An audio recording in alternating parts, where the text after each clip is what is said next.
Өтіп бара жатқан аптадағы окуяларга Азия ТВ каналы саресеп салат. Эфирде апталык программасы. Студияда Касиет Кубанычбек кызы. Саламатсыздарбы? Бүгүнкү берүүбүздөн кыскача. Коррупциялык кылмышка тиешеси бар ар бир чиновник сөзсүз кылмыш жоопкерчилигине тартылууга тийиш. Жуманын биринчи күнүндө Бишкектеги маршруттук таксилердин айдоочулардын иш таштоосуна да түрдүү мыйзамсыз акча чогултуу себеп болгонун айтып, буга өкмөт башчы Сапар Исаковдун сөздөрүн мисал келтирди. Эрежесиз эр уруштун жеңүүчүлөрү кимдер? Өлкө башчы Сооронбай Жээнбеков өтүп бара жаткан жума улуттук коопсуздук мамлекеттик комитетинин төрагасы Абдил Сегизбаев жана анын биринчи орун басары антикоррупциялык кызматтын директору Сагынбек Исмаиловду кабыл алды. Бул тууралуу президенттин аппаратынын маалыматтык саясат бөлүмү билдирди. Жолугушууга Кыргыз Республикасынын коопсуздук кеңешинин катчысы Дамир Сагынбаев катышты. Улуттук коопсуздук кызматы менен коррупцияга каршы кызмат жетекчилери 2018-жылдын 8-февралындагы коопсуздук кеңешинин чечимдерин аткарылышы боюнча жана Кыргыз Республикасынын мамлекеттик органдарындагы коррупцияга каршы күрөштүн жыйынтыктары тууралуу маалымат беришти. Тактап айтканда, Бишкек жылуулук электр борборундагы авария жана модернизациялоо республикалык бюджеттен негизи жок кошумча нарк салыгын төлөп берүү фактылары жана башка коомдо резонанс жараткан иштер боюнча козголгон кылмыш иштерин иликтөөнүн жүрүшү тууралуу маалымат беришти. Президент Сооронбай Жээнбеков 2018-жылдын биринчи кварталы боюнча иш жыйынтыктарын талдоо, коррупцияга каршы аракеттенүү багытында жакшы жылыш бар экендигин көрсөттү. Ошол эле учурда алдыга коюлган максаттарга жетүү үчүн мындан дагы катуу аракеттенип, колдоо болгон бардык күчтөрдү жана каражаттарды пайдалануу зарыл экендигин баса белгиледи.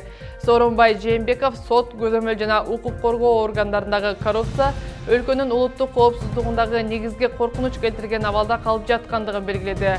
УКМК антикоррупциялык кызматынын иши жалпы коомчулуктун катуу көзөмөлүндө тургандыгын баса белгиледи. Премьер-министр Сапар Исаков Токуда коомдук фондунун директорлор кеңешинин төрайымы Мари Токуданы кабыл алды. Бул тууралуу өкмөттүн аппаратынын коомчулук жана ЖМК менен байланыш бөлүмү билдирди. Жолугушууга Япониянын Кыргызстандагы атайын жана ыйгарым укуктуу элчиси Йосихиро Ямамура да катышты. Тараптар саламаттыкты сактоо жаатындагы биргелешкен кызматташтыктын келечегин талкуулашты. Өкмөт башчы Токуда фондунун Нарын облустук ооруканага гемодиализ аппаратын тартуулагандыгы үчүн ыраазычылыгын билдирди. Анын айтымында, бул өлкөнүн жарандары үчүн абдан маанилүү жардам. Премьер-министр өкмөт тарабынан мындан ары дагы бөйрөк дарттарын алдын алуу боюнча жана жарандарды сапаттуу медициналык кызматтар менен камсыз кылууга өзгөчө маани берилерин баса белгиледи.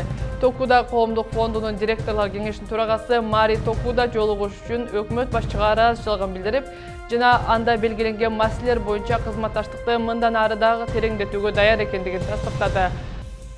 Премьер-министр Мари Токудага саламаттыкты сактоо жаатындагы өз учурундагы жардамы, ошондой эле Кыргызстан менен Япониянын ортосундагы достук жана кызматташтыкты бекемдетүүгө кошкон салымы үчүн анын атасы Токушука Medical Corporation медициналык мекеме топторунун башкармалыгынын төрагасы Торао Токуданы жана Кыргызстандын Япониядагы ардактуу консулу Масахаро Мизусакону Кыргыз Республикасынын өкмөтүнүн ардактуу грамотасы менен сыйлоо чечими кабыл алынгандыгы тууралуу маалымдады. Бишкек шаарындагы Ала-Тоо ресторанында 31 мартта өткөн үлпөт тойдон кийин ууланып ооруканага 200дөн ашуун киши кайрылган. Тойго 190 киши чакырылган. Уулануунун себеби аныкталды. Бул боюнча Бишкектеги санитардык эпидемиологиялык борбор билдирди. Ала-Тоо ресторанында тай рецепти боюнча даярдалган тооктун этинен сальмонелла таякчылары чыккан. Адистер тооктун этин бышыруунун санитардык эрежелери бузулганын айтышууда. Санитардык кызмат уулануунун себебин жок кылыш үчүн 5-апрелде ресторандын ашканасынын дезинфекциялады. Азыркы тапта Бишкектеги жугуштуу оорулардын республикалык клиникасында ууланган 94 киши дарыланып жатат. Чүй, Нарын, Ысык Көл облустук ооруканаларында 36 киши бар. Жапырт ууланууга байланыштуу Ала-Тоо ресторанында ээлик кылган ДАТЭС жоопкерчилиги чектелген коомуна 20 000 жана ресторандын администраторуна 5 000 сом айыппул салынган. Ууланган жарандардын саламаттыгы акырындык менен калыбына келип жаткандыгын дарыгерлер белгилешти. Ушул күндөрү Бишкектеги жугуштуу оорулар ооруканасына бейтаптар батпай, алардын бир бөлүгү коридорго коюлган кошумча керебеттерде жатып дарыланууда. Таң эрте аялдама толоо элдер. Көпчүлүк бул күндү адаттагыдан башкача өткөрүштү. Анткени бир нече талаптарды карманган маршруттук таксинин кызматкерлери иш таштап, карапайым эл көздөгөн жерге жетпей убара. Дал ушул жагдайдын күнгөй тескейи менен кабарчыбыз Бакыт Бекбосуновдун материалында. ушул жерден схемасын чыгасың, направление. Кайсы көчөлөрдүн баарын фиксировать этебиз дагы, мен аны балдар жиберем, обследовать дагы, карап келебиз дагы, керек болсо знактарды диспетчерге кылабыз. Бүгүн Борбор калабызда бардык маршруттук таксилер каттамга чыкпай иш ташташты. Көпчүлүк элдер автобус жана троллейбустун жетишсиздигинен көздөгөн жерине жете албай кыйналышты. Ал эми күтүүсүз жерден иш таштаган маршруттук такси кызматкерлери мындай кадамга эмне себептен барып жатканын 1-апрелден баштап киргизилген милдеттүү камсыздандыруу боюнча нааразычылыктарын билдирип жатышат жана ага катар эле майы кызматкерлерине болгон ич күптүүлөрүн бетке карманышат. Салон жосо машинага киргизиш керек. Бир да мамлекетте жок бул жерде сиденияга деген бир да мамлекет. Уктуң керек мына сен журналистке. Бир да мамлекетте жок. Экинчиден мына бизди ГАИ мына Сатурнный ГАИ шаарда действительно курат койду. Происшествие мына авария болуп атат, авария болуп атат, тиякта болуп атат, биякта болуп атат, согласен. Ошону кылсын, ошо кимдин күнөөсү? Менин күнөөм барбы? Мына мен происшествие кылдым, мени кылсын. Мында күнөө жок. Бул может профессионал жакшы айдап кетип барат. Мында күнөө жок. Сен страхованный, сен сиденияда отурасың. Сага жооп берет. Мен туруп баратам да, мага жооп бербейт. Ошон үчүн общий эле машинеге страховка кылыш керек да берден. Анан көбүнчө бизки ГАИга штраф, мисалы да. Мен сен мына барыбызда эле апалар бар, аталар бар, барыбыз пенсионер да. Мисалы барат, балам токтотуп кой дейт бир жерденчи. Аны түшүрө коюн десең, мисалы түшүрөсүң да сөзсүз чем. Баягы апабыз бар, биз деле картаябыз дегендей. Түшүрөсүң, артыңан келет ГАИ, чук токтотот, 1000 сомго жазат. Ал ортодо көпчүлүк айдоочулар жолдун экинчи чийининен бурулууга жана аялдамадан гана эмес, каалаган жеринен токтоп жүргүнчү салып жана чүрүүгө да уруксаат берүүнү талап кылууда. Коюлган мындай шарттар канчалык деңгээлде мыйзамдуу экенин ар кандай жолдор менен түшүндүрүп берүүгө да аракет жасашууда. Посадка, высадканы остановкалар куюп берсин, аялдамалар куюп берип, коруп коюп түшүрөлү биз положено түшүрүп. Мисалы үчүн советскийден өткөн бурулганда мисалы үчүн 9 менен 10-дун ортосунда остановка жок. Ошол жерде таможнядан кишилер түшөт. Түшүрбөй койсоң кишилер бизди жаман көрөт. Тизилип турабыз, пробка тете качан кетет. ГАИ ошону карап турат. Качан маршрутка 2 менен кайрый койсо, мага кел 200 сом, 500 сом таштап кетсе дегенсипчи. Андан көрө ошону 2ден бизге уруксат берип койсо, биз 2 менен кайрылмакпыз, автобус, троллейбус катары эле. Пробкада болмогон эмеси, биз дагы нормально бурулуп, нормально өз убагында кетмекпиз. Бүгүнкү күндө камсыздандыруу полисин текшерүүгө алганда 50-60% гана ишке ашкан. Дал ушундай шартта шаар мэри автоунаа ишкана жетекчилерин чогултуп, бирдиктүү иш алып баруу тууралуу сүйлөшүүлөрдү жүргүздү. Жыйынтыгында Бишкек мэриясынын шаардык транспорт башкармалыгынын жетекчисинин орун басары Нурлан Атыкановдун берген маалыматы боюнча, бүгүн бир нече сааттардан кийин маршруттук таксилер өз иштерин улантат жана каралган көйгөйлөр боюнча бардык иштер жүргүзүлүп жатат. Ага катар эле камсыздандыруу боюнча дагы 1 жумага чейин айыппул салынбай турганын кошумчалады. Анан бүгүнкү күндө бул полисти баягы ажиотаж кылып туруп текшербей турабыз. Страховканын толук кандуу өтүшүнө. Анткени бир 50-60% эле страховкага үлгүрүп туруп полис алганга, калгандары үлгүрүлүп элек. Ошон үчүн штрафты баягы салдырбаганга бир кичинекей бир маселе коюлуп атат. Муну биз ойлойбуз эми чечөбүз. Бул биринчи маселе. Экинчи маселе эми бул жерде жанагы ГАИ кызматкерлери өтө аша чаап тиги айдоочулардын нарушенияларына чоңураак штрафтарды салып атат. Биздин тапканыбыз азыраак, биздин маселебизди бизге бир мындай башкача мамиле кылбайсыңарбы деген дагы маселелер айдоочулар тарабынан айтылып атат да. Эми бул боюнча ГАИ кызматкерлери менен да сүйлөшүүлөр болду. ГАИнин начальниги айтты, эгерде ушунчалык эле баягы туура эмес биздин кызматкерлер тарабынан ушундай бир басым көргөзүлгөн болсо, анда мага так информация бергиле, бул вопрос чечебиз деди. Кошумчалай кетсек, маршрутка айдоочулары камсыздандыруунун бир оруну үчүн жылына 136 сом төлөй турган болсо, шаарлар аралык каттамдарда 204 сом төлөйт. Пакистан-Кыргызстан дипломатиялык алакасына 25 жыл толду. Бул жылдар аралыгында эки өлкө бир кызыкчылыктагы бирдиктүү кызматташууга жетише алды. Мындай билдирүү 25 жылдык кызматташууга арналган формалдык эмес жолугушууда айтылды. Ага эки өлкөнүн элчилик кызматкерлери, эл өкүлдөрү жана коомдук ишмерлер катышкан. Акыркы жылдары Пакистан-Кыргызстан алакасы эл аралык жана регионалдык багыттарда көп тармактуу демилгелер менен алдыга карай өсүүдө. Эми мындан ары Кыргызстан менен саясий, экономикалык жана энергетикалык тармактарды өнүктүрүүгө кызыктарбыз дешет Пакистан элчилиги. Залкар жазуучу Чыңгыз Айтматовдун 90 жылдыгы өлкөнүн көп мекеме окуу жайларында жогорку деңгээлде өткөрүлүүдө. Алсак Борбор каладагы номер 98 кесиптик лицейдин студенттери 1 жылдык окуу жыйынтыгын Айтматовдун Ак кеме, Эрте келген турналар, Кызыл алма жана башка чыгармаларындагы образдарды чагылдырууга аракет кылышкан. Кененирээк кийинки материалдан күбө бололу.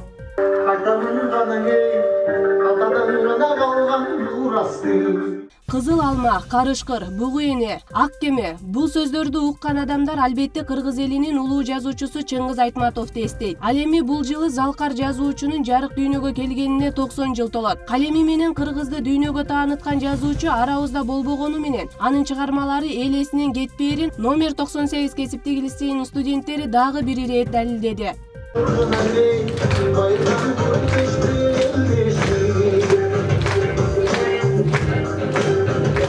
Жазгы экспромт 2018 аталышындагы жыл жыйнагын чыгарып, бир жылдын ичинде үйрөнгөнүн элге көрсөтүү максатында уюштурулган иш-чарада лицейдин студенттери 4 топко бөлүнгөн. Ал эми алардын ичинен Б тобу айырмаланып, образдарды Айтматовдун чыгармаларынан түзүп чыккан. Бул көрүнүшкө келген катышуучулар да таң калуу менен баа берип жатышты. Конок катары катышкан режиссер Болот Шамшиев дал ушул образдар менен кино аянтында да иштээрин кубануу менен билдирди. Я вообще и правда совершенно неожиданно, я даже не знал о существовании вашего лицея, я даже не знал. Жыл сайын биздин лицейде весенний экспромт болот. Ал жактан биз көпкө чейин ойлондук, кайсы образды тандайбыз, кандай кылабыз деп. Ошо ойлонуп отуруп, мастерибиздин жардамы аркылуу ошо Чыңгыз Айтматовдун чыгармалары боюнча образдарды көрсөтүүнү чечтик. Аз менин образым Чыңгыз Айтматовдун Ак кеме чыгармасын чагылдырып турат. Биз буга бир айдан ашык даярдандык. Өзгөчө биздин жаштар өсүп келаткан муун Чыңгыз Айтматовду жүрөктөрүнө сактап, Чыңгыз Айтматов менен жашап жатканы мени аябай кубандырды. Жана биздин Кыргызстанда дагы ушундай улуу устаттар бар экени мени абдан кубандырды. Мен мындай нерсени күткөн эмесмин.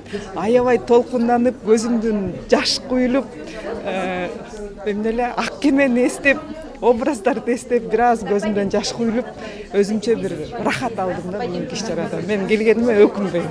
Аталган кесиптеги лицей ар тармагы муундарга билим берип, тарбиялап келет. Ал эми бул жерде сулуулук тармагында билим алгандар бүгүнкү күндө Кыргызстанда жана башка өлкөлөрдө да суроо талап жараткан кесипке ээ болуп жатабыз дешет. Улуу окумуштуу Залкар жазуучу ойчул Азербайжан элинин таланттуу уулу Мир Желалдын 110 жылдыгы Кыргызстанда белгиленди. Иш-чара Азербайжандын Кыргызстандагы элчилиги тарабынан Абдулас Малдыбаев атындагы опера жана балет театрында өткөрүлдү. Кыргызстандык жазуучулар, коомдук ишмерлер менен бирге Азербайжан өлкөсүнүн өкүлдөрү жана адабият сүйүүчүлөр катышып, таланттын улуулугуна таазим этип, аны дагы бир ирет эскеришти. Залкар жазуучу өз чыгармаларында өзү жашап өткөн учурдун тарыхын таасын калтыргандыгы менен айырмалана алса, Жолдор кайда барат? Жаш адамдын манифести. Менин курдашым чыгармалары тарых барактарында жана анын окурмандардын эсинде калды.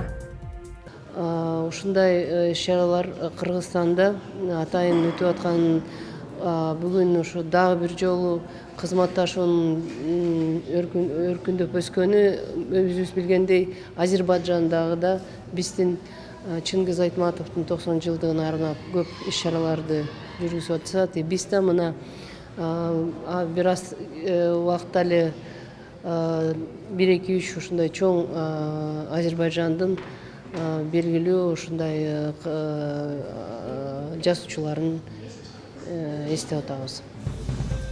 Алгач ирет эл аралык деңгээлдеги эрежесиз эр мушташты мисклат түрү боюнча өткөрүлгөн мелдеште кыргыз балбандарына кимдер каршы турду? Муну менен бирге эле эң мыкты спортчу жана бел курга болгон таймашта тараза ташы кимдерге ооду? Кененирээк кесиптешим Нурзада Сүйүналиеванын материалында. Бир максатка умтулган, биринен бири өтө шамдагай, каруусу күчкө толгон спортчулар. Бардыгы жеңишке жетүүнү гана кыялдангандай. Бийиктикти багынтып, балбан болсок деген мырзалар Баатыр башы балбанынын жаркын элесине арналган эрежесиз эр уруш боюнча мелдешүү алдында. Аталган иш-чара балбан Баатыр башынын чөбөрөсү Дамир Баатыр Башиевдин демилгеси менен ишке ашырылууда. Чоңотал өзү баягы илгери мен көргөн жокмун, анан өзү немез боюнча баягы эл үчүн иштеген киши болгон экен. Батыр башы. Элге деп көп немелерди аракет кылган. Биз атабыз айткан боюнча ишмер киши болгон. Ага киши көбүнчө дыйканчылык кылган, аябай имандуу киши болгон дейт. Анан кийин көптөр нерселерге элге жамандык кылбаган, элдин баркын, элдин жакшылыгын билген, өзү дагы элге жакшылык кылган киши болгон да.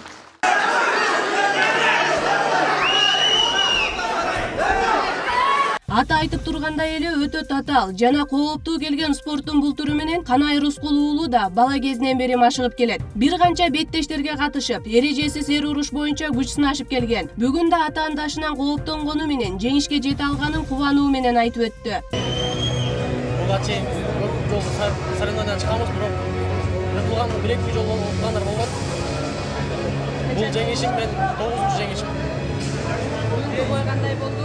Бүгүнкү ой ага жеңил болду, өтө эле. Бирок соперник өтө күчтүү болчу. Буга чейин ал соперник көп жүргөн. Жалпысынан 26 беттеш орун алып, Казакстан, Өзбекстандан келген спортчулар да катышты. Албетте, күлүктүү күлүк көрсө 4 аягы тыбырайт дегендей. Биринен бири өткөн эр азаматтар салмак боюнча катарлаш чыгып, жеңиш үчүн кыл чайнашкан атаандашууда өздөрүнүн эрдиктерин көрсөтүштү. Ал эми бул спорттун сүйүүчүлөрү, ошондой эле күйөрмандары залды жаңырта сүрөп, алакан чаап колдоп турушту. Алардын арасында алыстан келген ата-энелер да бар.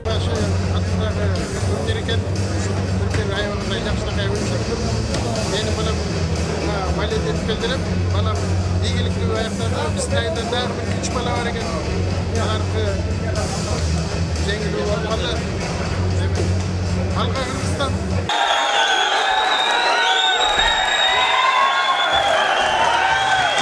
Батыр башы турниринин Микслат багыты боюнча өткөрүлүп жатышынын эң негизги максаты Кыргызстандын атын таанытып, желегин чет өлкөлөрдө туруктуу көтөрүү болгон. Спорттун бул түрү аз убакыттын ичинде жеңишти багынтып алуу ыкчамдыгы менен айырмаланып турарын уюштуруучулардын бири Руслан Копобаев өз сөзүндө айтып өттү.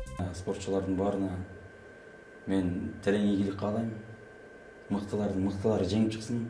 Баягы айтып койдук го.